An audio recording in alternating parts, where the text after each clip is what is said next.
में। बहुत बहुत स्वागत आपका। विराजें महाराज पर मुकदमा पार्ट 2, क्योंकि पार्ट 1 में आप आए और आपने सभी सवालों के बेबाकी से जवाब दिए, पर आपके साथ विवाद इतने जुड़ जाते हैं कि एक बार में तो सवाल पूरे हो नहीं पाते। इसलिए हमने आपसे फिर आने का अनुरोध किया, जिसे आपने सहर्ष स्वीकार कर लिया। तो महाराज जी, कंट्रोवर्सीज की लंबी फहरिस्त हमारे लिए बिल्कुल तैयार है। क्या आप रेडी हैं मुकदमे के लिए? बिल्कुल बिल्कुल। चलिए, तो आपने इजाजत दे दी है और हमारे साथ आपको फॉलो करने वाली, आपकी आलोचना करने वाली जनता भी मौजूद है। तो जनता के लिए भी एक बार जोरदार तालियां। और हमारे साथ कुछ खास मेहमान भी मौजूद हैं। कुछ तर्कशास्त्री हमारे इस पैनल में हैं जो आपसे कठिन सवाल भी करेंगे। तो चलिए शो की शुरुआत करते हैं। तो बोलने की कला में माहिर हैं महाराज, और महाराज जो कुछ भी बोलते हैं वो सोशल मीडिया पर वायरल हो जाता है। ये एक अपने आप में बहुत खास बात है महाराज जी आप में। लेकिन अब हम जरा अपने तर्कश से कुछ तीरों को निकालते हैं और सबसे पहले आपको सुनाते हैं एक मायके गई पत्नी का दुख सुनाने आए पति को अनिरुद्धाचार्य जी महाराज ने क्या कहा। 1 सालों से ये मायके में हैं अपने, जब पिछले 1 सालों से ये मायके में हैं और 1 साल में मुझे एक बार भी फोन नहीं किया इन्होंने। दांत दिखाओ अपने, दांत ऐसे।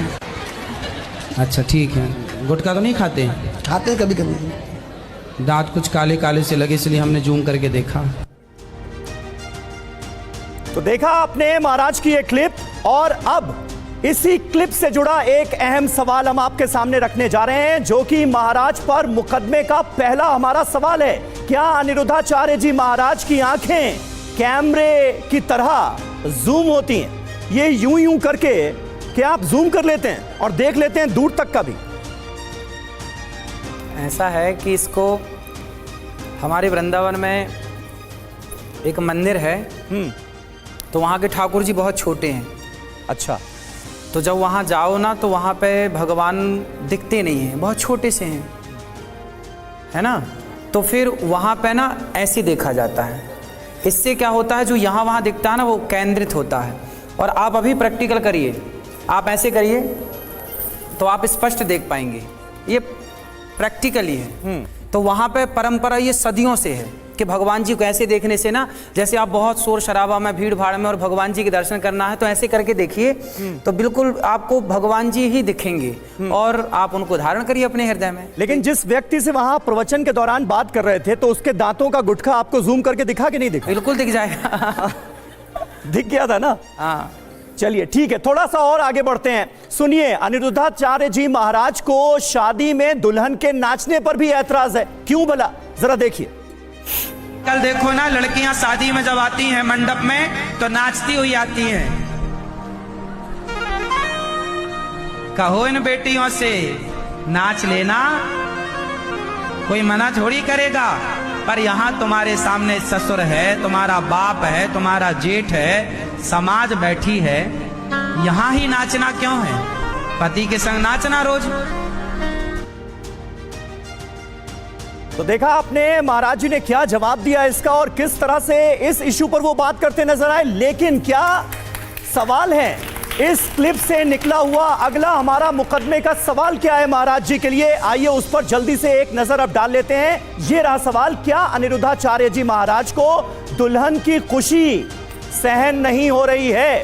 और इस सवाल से पहले तो मैं आपकी तारीफ भी करना चाहूंगा, जो स्टेप आपने दिखाया है कि लड़कियां नाचती कैसी हैं, दुल्हनें नाचती कैसी हैं। लगता है शादी में आप भी नाचे बहुत हैं। हमको देखिए, जैसे पग घुंघरू बांध मीरा नाची रे। हमारे यहाँ तो भक्ति पथ पर भगवान के लिए नाचने का है, तो हम तो अपने गोविंद के लिए नाचते हैं।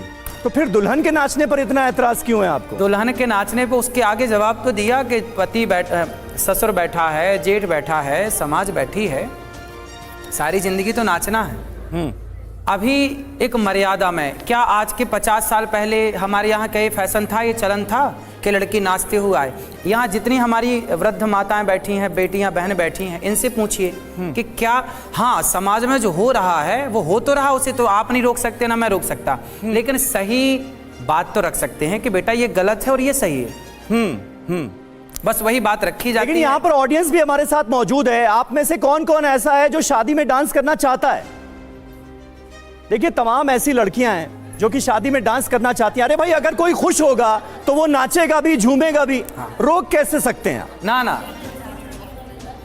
जी सुनिए, जवाब सुनिए। देखिए हमारा काम है, आपका माँ बाप का काम है बच्चों को सही सिखाना। अब मानना ना मानना ये आप पर है, हमारा धर्म है कह ठीक है, देना। इसमें से यहां पर जो मौजूद लड़कियां हैं उनमें से कौन आपको मानना चाहता है और कौन नहीं, जरा उस पर बात कर लें। कौन बोलेगा? अभी आपने हाथ उठाया था जी। सर आपको ऐसा क्यों लगता है कि हमारे जो पिताजी हैं वो हमारे को मतलब नाचता देख के, खुश होता देख के खुश नहीं होंगे वो? अच्छा बेटा, नाचने से खुश होते हैं क्या? बिना नाचे खुश नहीं होते?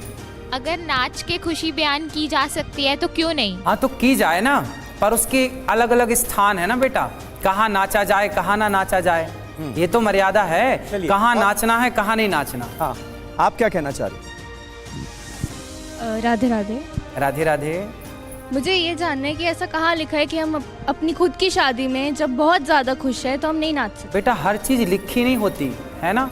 जब आप पैदा हुई थी तब आपका नाम भी कहीं नहीं लिखा था, माँ बाप ने आपको नाम दे दिया, उस नाम से आप जानी गई। बस लिखा, हर चीज़ लिखी नहीं होती बेटा, कॉमन सेंस होता है। तो मर्यादाएं हैं है ना। रावण जब आया तो लक्ष्मण जी ने सीता माँ के लिए लक्ष्मण रेखा खींची। अब आप कहो कि वो लक्ष्मण रेखा कहाँ लिखी है? भाई वो मर्यादा की रेखा है। आपके माँ बाप बोलते हैं पिज़्ज़ा मत खाओ, अब आप माँ बाप से बोलो कहाँ लिखा है कि पिज़्ज़ा मत खाओ।